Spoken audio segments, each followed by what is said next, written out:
রক্তক্ষয়ী এক সংঘর্ষের মধ্য দিয়ে শেষ হলো কসোভোর যুদ্ধ। এই যুদ্ধে বিজয়ী ও বিজিত উভয় পক্ষই তাদের অনেক সৈন্য হারায়। বিজয়ের মালা নিজেদের করে নিলেও এই যুদ্ধেই নিহত হয়েছিলেন ওসমানীয় সাম্রাজ্যের তৃতীয় সুলতান প্রথম মুরাদ। এরপর সুলতানির দায়িত্ব নিজের কাঁধে তুলে নেন সদ্য গত হওয়া সুলতানেরই ছেলে বায়েজিদ। এই সুলতানই হলো চতুর্থ সুলতান প্রথম বায়েজিদ। বন্ধুরা, রহস্য জগতের এই পর্বে আমরা আপনাদের জানাতে চলেছি ওসমানীয় সাম্রাজ্যের চতুর্থ সুলতান প্রথম বায়েজিদের ইতিহাস সম্পর্কে। লাইক, কমেন্ট এবং সাবস্ক্রাইব করে স্ক্রিনে থাকা বেল আইকনটি প্রেস করে দিন যেন আমাদের সব ভিডিও সবার আগে আপনার কাছে পৌঁছে যায়। যুবক বয়স থেকেই সামরিক প্রশিক্ষণ, বিভিন্ন সরকারি কাজে কোথাও গমন ও প্রশাসনিক বিভিন্ন ব্যাপারে সিদ্ধান্ত নেয়ার মতো করে গড়ে তোলা হচ্ছিল বায়েজিদকে। ইসলাম শিক্ষা কিংবা সামরিক প্রশিক্ষণ সব ক্ষেত্রেই তৎকালীন বিখ্যাত ব্যক্তিবর্গের সান্নিধ্যে আসার সৌভাগ্য হয় বায়েজিদের। ওসমানীয় সাম্রাজ্যের নেতৃত্বের আসনে বসার আগে বায়েজিদের কর্মজীবন শুরু হয়েছিল কুতাহিয়া শহরের গভর্নরের দায়িত্ব পালনের মধ্য দিয়ে। জার্মিয়ানীয়দের কাছ থেকে শহরটি জয় করে নিয়েছিল ওসমানীয় বাহিনী। কসোভোর যুদ্ধের পর সিংহাসনে বসেন বায়েজিদ। অবশ্য এর আগে একটি বিতর্কিত কাজ করে বসেন তিনি।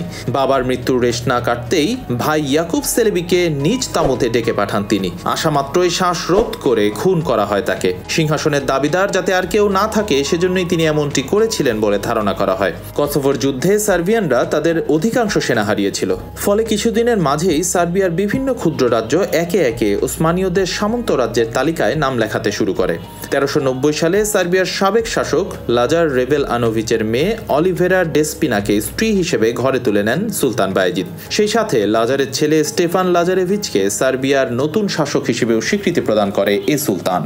1391 সালে জেনারেলের পাশাই স্কোপ এ শহরের বিজয়ের আগ পর্যন্ত সার্বিয়ার একটি অংশের লোকেরা ওসমানীয়দের বিরুদ্ধে বিদ্রোহ করে আসছিল। তখন জেনারেল শহরটিকে ওসমানীয়দের গুরুত্বপূর্ণ একটি যুদ্ধ ঘাঁটি হিসেবে গড়ে তোলেন। একই সময়ে সুলতান ব্যস্ত হয়ে পড়েছিলেন আনাতোলিয়াকে তার রাজ্যে অন্তর্ভুক্ত করার প্রচেষ্টায়। 1390 সালে গ্রীষ্ম ও শরৎকাল মিলিয়ে এক যুদ্ধযাত্রা শুরু করেছিলেন সুলতান বায়েজিদ। সেই যাত্রায় আইদিন, সারুহান ও মেন্তেস জয় করে নেন তিনি। তখন সুলতানের প্রধান শত্রু ছিলেন কারামানের আমির সুলাইমান।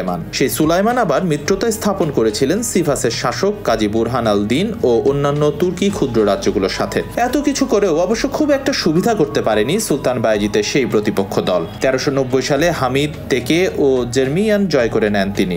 আকশেহির, নিদে শহর এবং কারামানদের রাজধানী কোনাইয়াও চলে এসেছিল ওসমানীয়দের নিয়ন্ত্রণে। 1391 সালে অবশেষে তার সাথে শান্তি চুক্তি করতে বাধ্য হয় কারামানীয়রা। এরপর সুলতান উত্তরে কাস্তামনুর দিকে যাত্রা শুরু করেন। তার বাহিনীর থেকে পালিয়ে যাওয়া অনেকেই এ শহরে আশ্রয় পেয়েছিল। এ যাত্রায় কাস্তামনুর পাশাপাশি সাইনপ শহরও জয় করেন তিনি। কাজী বুরহান আল দিনকে শায়েস্তা করতে সুলতানের ছেলে আর্তুরুল সেলেবির নেতৃত্বে পাঠানো বাহিনীটি প্রথমে ওসমানচিক দুর্গ জয় করে, কিন্তু পরবর্তীতে কির্কদিলিসের যুদ্ধে বুরহানের বাহিনীর কাছে পরাজিত হয় আর্তুরুলের বাহিনী। হত্যা করা হয় আর্তুরুলকে। 1389 থেকে 1395 সাল পর্যন্ত বুলগেরিয়া ও গ্রিসের উত্তরাংশ চলে আসে ওসমানীয় সাম্রাজ্যের অধীনে। এ সময়ের মাঝে দুটি অত্যন্ত গুরুত্বপূর্ণ যুদ্ধের সম্মুখীন হয়েছিল ওসমানীয় বাহিনী। ওসমানীয় খেলাফতের চতুর্থ সুলতান প্রথম বায়েজিদের নেতৃত্বাধীন ওসমানীয় সেনাবাহিনী এবং ওয়ালাশিয়ার প্রিন্স মির্জাদা এলজারের নেতৃত্বাধীন সেনাবাহিনীর মাঝে সংঘটিত হয়েছিল এই যুদ্ধ।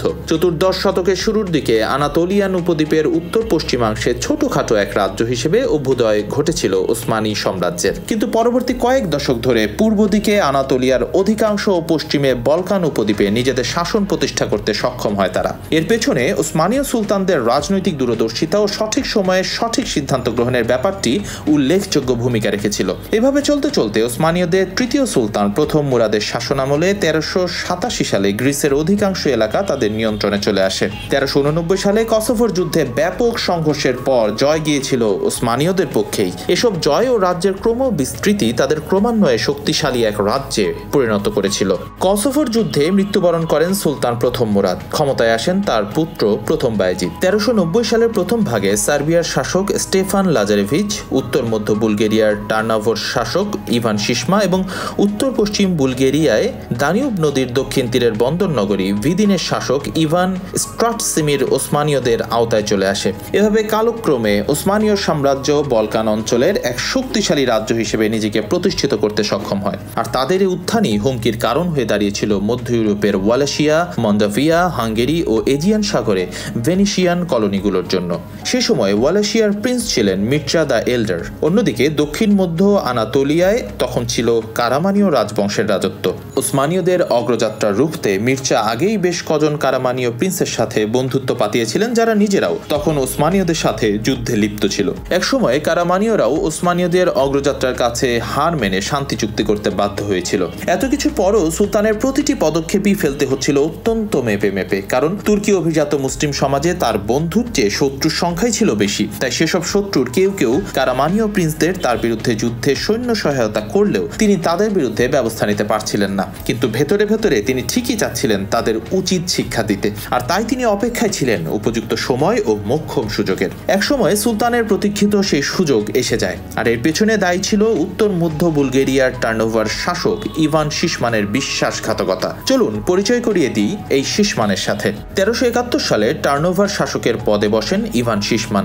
ওসমানীয়রা যখন টার্নোভা জয় করে নেয় তখন পালিয়েও রক্ষা হয়নি শিশমানের। ওসমানীয় বাহিনীর হাতে ঠিকই ধরা পড়ে যান তিনি। তখন তাদের সাথে নিয়ে শান্তি চুক্তি করতে বাধ্য হন শিশমান। চুক্তির শর্তানুসারে তাকে আবারও ওসমানীয়দের কর্তৃত্ব স্বীকার করে নিয়ে সামন্তরাজ হিসেবে সন্তুষ্ট থাকতে হয়। পাশাপাশি তৎকালীন দানিউব নদীর তীরবর্তী সবচেয়ে জনবহুল বুলগেরীয় শহর সিলিস্ট্রাকেও ওসমানীয় বাহিনীর হাতে সমর্পণ করতে বাধ্য হন তিনি। কিন্তু শিশমানও ছেড়ে দেবার পাত্র ছিলেন না।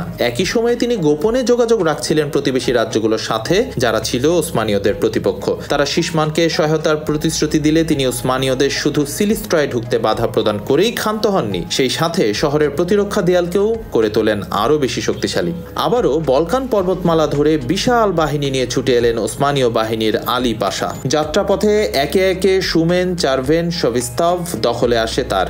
নাইকোপোলে আবারও ধরা পড়ে যান শিশমান। ওসমানীয়দের এমন আক্রমণ ছিল তার প্রত্যাশার বাইরে। সেই সাথে প্রতিবেশীদের কাছ থেকে প্রতিশ্রুত সাহায্য না পাওয়ায় ব্যর্থ মনোরথে আবারও তিনি শান্তি চুক্ত করতে বাধ্য হন। তবে এবারের শর্তগুলো ছিল আরো কঠোর। এবার শুধুমাত্র সিলিস্ট্রায় নিজেদের আধিপত্য দাবি করেই ক্ষান্ত হলেন না ওসমানীয় বাহিনী, সেই সাথে বুলগেরীয় অন্যান্য শহরেও, বিশেষ করে সুমেন ও ওভেদ শহরে ওসমানীয় সেনাবাহিনী নিযুক্ত করে রাখা হবে বলে জানিয়ে দেয়া হলো। এভাবেই সব সময় ওসমানীয়দের সাথে ঝামেলা চলে আসছিল ইভান শিশমানের। এ সময় দানিউবের দক্ষিণে ওসমানীয় সাম্রাজ্যের তুলনামূলক দুর্বল সামন্ত রাজ্যগুলোতে হামলা চালায় ওয়ালেশীয় ও হাঙ্গেরীয় বাহিনী। এই আক্রমণে ওয়ালেশীয় বাহিনী ক্ষুদ্র রাজ্য কারভুনা এবং সিলিস্ট্রা দখল করে নেয়, যার পেছনে শিশমানের হাতও ছিল।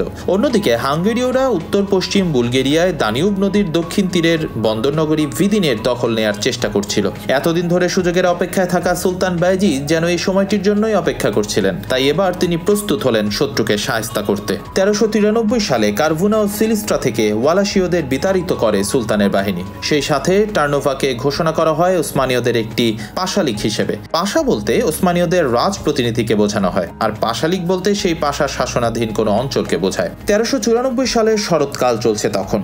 দানিউব নদীর তীর ধরে সেনাবাহিনী নিয়ে এগিয়ে যাচ্ছিলেন ওসমানীয় সাম্রাজ্যের সুলতান প্রথম বায়েজিদ। বলকান সামন্ত রাজ্যসমূহ ও ওসমানীয় রুমেলিয়ান বাহিনীর নেতৃত্বে ছিলেন সুলতান নিজেই। নাইকোপলিসে পৌঁছে দানিউব নদী পেরোয় তার সেনাবাহিনী। এরপর তারা এগোতে শুরু করে আর্জেস নদীর তীর ধরে। উদ্দেশ্য ওয়ালাশিয়ার রাজধানী কার্টিয়া দা আর্জেস দখল করা। প্রায় এক সপ্তাহ চলার পর অক্টোবরের 10 তারিখ ওয়ালাশীয় সেনাবাহিনীর দেখা পেয়ে যায় তারা। তবে এটাই ছিল ওসমানীয়দের দুর্ভাগ্য।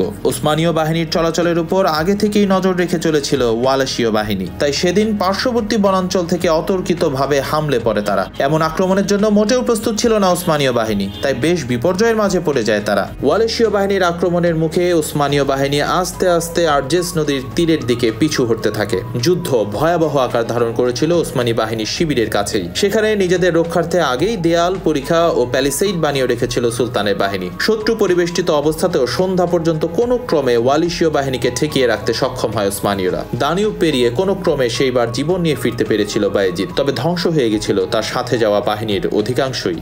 যুদ্ধে পরাজিত হয়ে ফিরে গেলেন সুলতান বায়েজিদ। খুঁজতে লাগলেন হারের কারণ। অনুসন্ধানে বেরিয়ে এলো শত্রুদের সাথে ইভান শিশমানের হাত মিলানোর খবর। সুলতানের নির্দেশে তাই তাকে দুনিয়া থেকে চিরতরে বিদায় করে দেয়া হয়। পরবর্তী শীত ও বসন্তকালে সেলজুক প্রিন্সদের সাথে যুদ্ধ করেই কেটে যায় সুলতানের। সেনাবাহিনী নিয়ে ঘিরে ফেলেন কনস্টান্টিনোপল। ওদিকে দানিউবের দক্ষিণে ওসমানীয় বাহিনীকে হারানো নেতা মির্জার আধিপত্য চলছিল। শত্রুর বিরুদ্ধে থেমেছিল না তার প্রয়াসও। দক্ষিণে রুমেলিয়া পর্যন্ত ওসমানীয় বিরোধী বিদ্রোহ শুরু করতে কাজ করে যাচ্ছিলেন ছিলেন তিনি। কারানো ভাসার যুদ্ধে পরাজয় স্বাভাবিকভাবেই খেপিয়ে তুলেছিল সুলতান বায়েজিদকে। মির্জা দ্য এল্ডারের অধীন ওয়ালেশীয় বাহিনীকে উপযুক্ত শাস্তি দিতে তাই এরকম প্রতিজ্ঞাই করে বসলেন তিনি। 1395 সালের মে মাসের কথা। ওসমানীয়দের নিজস্ব সেনাবাহিনীর পাশাপাশি সামন্ত রাজ্যগুলো থেকে আসা সেনাদের সমন্বয়ে বিশাল এক বাহিনী গঠিত হয়। নাইকোপোলিস ও ভিদিন ক্রায়োভা হয়ে দ্বিমুখী আক্রমণ পরিচালনা করে ওসমানীয় বাহিনী। আরেকটি আক্রমণ পরিচালনা করেছিল মির্জারই এক আত্মীয়, যাকে প্রথম ভ্লাদ নামে চিনত সবাই। তুর্কি বাহিনীর সহায়তায় সিংহাসন পুনরুদ্ধার করাই ছিল ভ্লাদের অভিযানের মূল লক্ষ্য।